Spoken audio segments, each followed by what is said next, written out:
Gulf దేశం ఖత్తర్లో ఏజెంట్ల చేతిలో మోసపోయి చిక్కుకొని నరకయాతన అనుభవిస్తున్న పశ్చిమ గోదావరి జిల్లా నరసాపురంకు చెందిన ఇద్దరు మహిళలు ఉండవల్లి రామలక్ష్మి, వాటాల అరుణలను కేంద్ర మంత్రి నిర్మలా సీతారామన్ చొరవతో సురక్షితంగా స్వగ్రామం నరసాపురం తీసుకొచ్చామని కేంద్ర మంత్రి వ్యక్తిగత సహాయకుడు పేరాల మోహన్ తెలిపారు.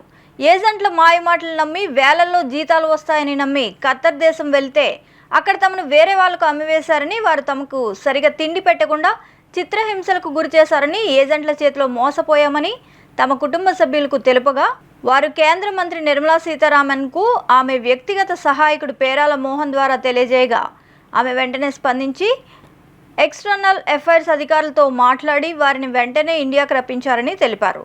తమను సురక్షితంగా స్వగ్రామం చేర్చిన కేంద్ర మంత్రి నిర్మలా సీతారామన్కు ధన్యవాదాలు తెలుపుతూ ఆమె చిత్రపటానికి బాధిత మహిళలు, ఆమె కుటుంబ సభ్యులు పాలాభిషేకం చేసి కృతజ్ఞతలు తెలిపారు. నేను ఖత్తర్కి వెళ్ళాను సార్. కొండాలమ్మ ఆవిడ ఏజెంట్ పంపితే వెళ్ళాను సార్. అక్కడ చాలా ఇబ్బందులు పడ్డానండి. మంచి ఇల్లు అని చెప్పి పంపింది సార్. అక్కడికి ఆవిడ పంపితే అక్కడ ఫుడ్ లేదు సార్. 3 నెలలు బాధపడ్డాం. అక్కడ అసలు చాలా అంటే చాలా నరకం పడ్డాం. ఆఫీస్కి పంపారు మమ్మల్ని. అక్కడ 1 నెల రోజులు రూమ్లో పెట్టి ఉంచేసారండి. ఫుడ్ కూడా లేదు, అసలు ఫోన్లు కూడా తీసేసుకున్నారు. అసలు ఇక్కడికి వస్తాము అని పిల్లలతో అది చూస్తాను అనుకోలేదు నేనైతే.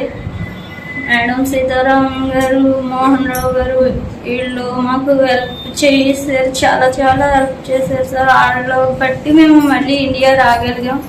లేకపోతే అసలు వస్తామన్న నమ్మకం అయితే లేదు సార్. ఇక్కడ దిగేదాకా కూడా నాకు చాలా బాధపడ్డాను.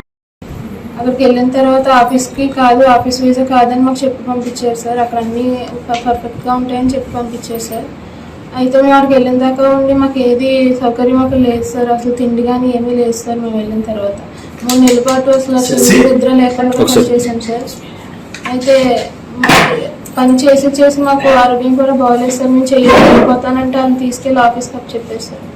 అయితే వాళ్ళు 2 లక్షలు కట్టిందే పంపించినారు. మనిషికి వచ్చి 2 లక్షలు కట్టమని చెప్పారు సార్. మా దగ్గర డబ్బులు లేవండి, మేము వచ్చిన ఏజెంట్లతో మాట్లాడించండి అంటే వాళ్ళు ఫోన్ కూడా ఇవ్వలేదు సార్. వాళ్ళు మాట్లాడుకుని ఏం మాట్లాడుకున్నారో మాకు తెలియదు సార్. అసలు అక్కడ జరిగేది ఏది కూడా మాకు తెలియదు. అయితే ఇంట్లోనే అలా ఉండి ఇంకా బందీలుగా ఉన్నాం సార్. మమ్మల్ని బయట కూడా రానివ్వట్లేదు. ఫుడ్ కూడా సరిగ్గా పెట్టేవారు కాదు సార్.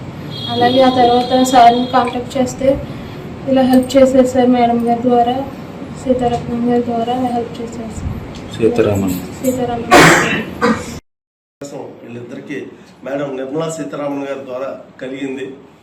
ఇలా వీళ్ళలాగా ఎవరు మోసపోకూడదు, ఈ ఏజెంట్ల ద్వారా ఇలాంటి మోసపోకూడదు, ఈ ఏజెంట్లు చెప్పే కబుర్లు నమ్మకూడదు అనే సందేశాన్ని మీడియా మిత్రుల ద్వారా అందరికి అమాయకులైనటువంటి అందరికీ తెలియజేయాలనే ఉద్దేశంతో ఈ పత్రికా సమావేశం ఏర్పాటు చేయడం జరిగింది.